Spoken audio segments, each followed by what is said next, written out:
గుర్తుందో లేదో సరిగ్గా లాస్ట్ ఇయర్ మెగా కృష్ణారెడ్డి ఆధ్వర్యంలో మెయిల్ సంబంధించిన ఎలక్ట్రిక్ బస్సులు డొనేట్ చేసిరని మనం మీ ఆధ్వర్యంలో స్పెషల్ స్టోరీ చేసాం. అంటే మెగా కృష్ణారెడ్డికి ఈ ఆర్టీసీ మొత్తం కూడా ఒక ప్రైవేటైజేషన్ చేయాలి అని. దాంట్లో భాగంగానే 200 మందికి పైగా కూడా సస్పెన్షన్ ఆర్డర్ కొన్ని కారణాలు చెప్తూ చాలా మందిని ఉద్యోగాలకు వెళ్ళి తీసేయడం జరిగింది. డిస్మిస్ సస్పెండ్ కాదు, డైరెక్ట్ డిస్మిస్ ఆర్డర్స్ ఇచ్చి బయట పెడుతుంది. ఇది 100%. ఈ సమ్మెకు బయట కూడా వీళ్ళే చేసిండ్రు. పొన్నం ప్రభాకర్ ఈ ఎలక్ట్రికల్ బస్సులలో పూర్తి స్థాయిలో ఫుల్ మిన్స్ తింటుండ్రు. అవి రావాలని అర్థమైందా? ఆయనకు ఆయన ఫ్లై యాష్ లో వచ్చే సరిపోతలేదు. ఫ్లై యాష్ లో రోజు ఫుల్ బిర్యానీ దొరుకుతుంది. ఫ్లై యాష్ లో డైలీ ఎన్ని లక్షల కోట్ల రూపాయలు తింటున్నారు. డైలీ లక్షల రూపాయల కాదు, వేలల్లో కాదు, రోజు లక్షల ఫ్లై యాష్ తింటా ఉండ్రు. యాషే బుక్కుతా ఉండ్రు. ఈయన తింటుండ్రు, అక్కడ ఇద్దరు ఎమ్మెల్యేలు కూడా తింటుండ్రట. వాళ్ళ భార్య దగ్గర ఉండి వసూలు చేస్తుండ్రట. కాబట్టి నా రాత్రి ఇవన్నీ బయటకు తెలిసింది. రాత్రి ఎప్పుడైతే శంకర్ గౌడ్ అక్కడికే షిఫ్ట్ చేసినప్పుడు నిమ్స్ కు తీసుకురావాలి, జుబ్లీ హాస్పిటల్ తీసుకురావాలి, లేకుంటే చాలా దవాఖాలను అక్కడ తీసుకురావాలి.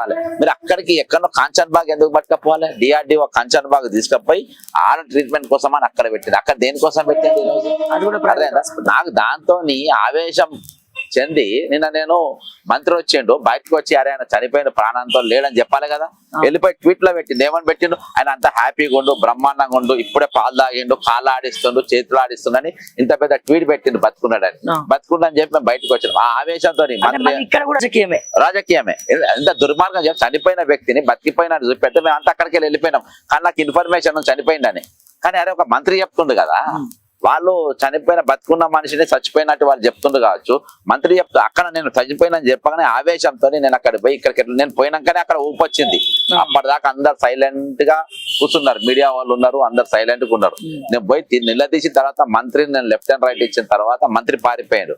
తర్వాత కవిత వచ్చింది. కవిత 10 నిమిషాలు ఉంది, ఆమె వెళ్ళిపోయింది. అంతకు రావాలి, ఫోటోలు దిగాలి, వెళ్ళిపోవాలి, అంతే. ఇదే దుకాణం. లాస్ట్ వారం మేము బాడీ ఇక్కడికి వెళ్ళి ఆయన అప్పచెప్పేదాకా మేము ఇక్కడ లేదు, ఆయన హ్యాపీగా ఉండు, మంచిగా ట్రీట్మెంట్ నడుస్తుంది, బతుకున్నాడని పొన్నం ప్రభాకర్ ట్వీట్ కూడా నేను మీడియా ముందు చదివిన.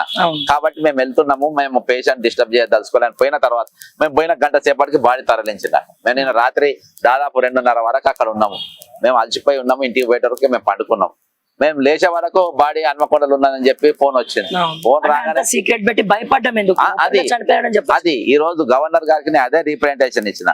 ఈ తెలంగాణలో హ్యూమన్ రైట్స్ వైలేషన్ అయిపోతుంది, రిటైర్మెంట్ ఎంప్లాయీస్ వాళ్ళ బెనిఫిట్ జరగలేదు, 91 మంది చచ్చిపోయినరు, హౌస్ సోర్సింగ్ వాళ్ళకి ఇస్తాన మాట మీద నిలబడలేదు, ఆశా వాళ్ళకి ఇస్తాన మేనిఫెస్టో మాట మీద నిలబడతలేరు, నిరుద్యోగం నింపుతామన్న నౌకర్లు ఈ రోజు మీరు నింపుతలేరు.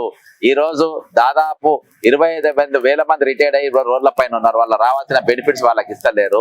కాబట్టి అందరు కూడా ఈ రోజు ఫుట్పాత్ దుకాణం